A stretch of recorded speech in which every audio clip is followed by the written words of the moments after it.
Ito pala ang dahilan kung bakit malungkot si Kim Chiu.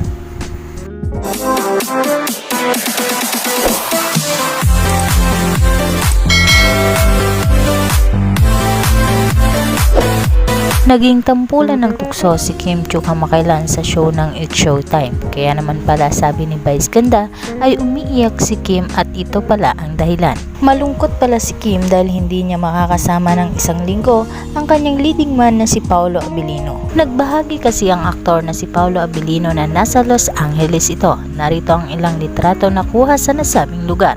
Talaga namang napaka-pogi ni Paolo Abilino at tila may ipinapahiwatig si Pao sa mga litrato niya na tila malayo ang tingin nito. Malamang iniisip din nito si Kim Chiu at namimiss niya ang dalaga. Samantala ayon naman sa mga komento ng mga netizens, tila totoo na ang relasyon ni Kim Chiu at Paolo Abilino dahil malungkot si Kimi kapag hindi niya kasama ang aktor.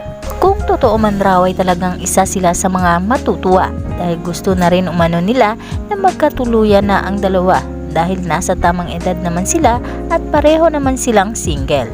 Bagay na bagay raw ang dalawa kaya naman sigaw ng kanilang mga tagahanga kay Paolo Abilino, huwag mo nang pakawalan pa si Kimi dahil mabait si Kim at mapagmahal.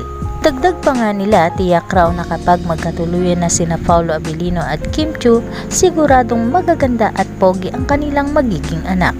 Wala rin naman raw problema sa pamilya ni Kim Chiu dahil botong-boto rin nila ang aktor na si Paolo Abilino. Kung tutuusin, wala nang alalahanin pa ang dalawa dahil tiyak na marami ng ipon si Kim Chiu at ganun din si Paolo Abilino.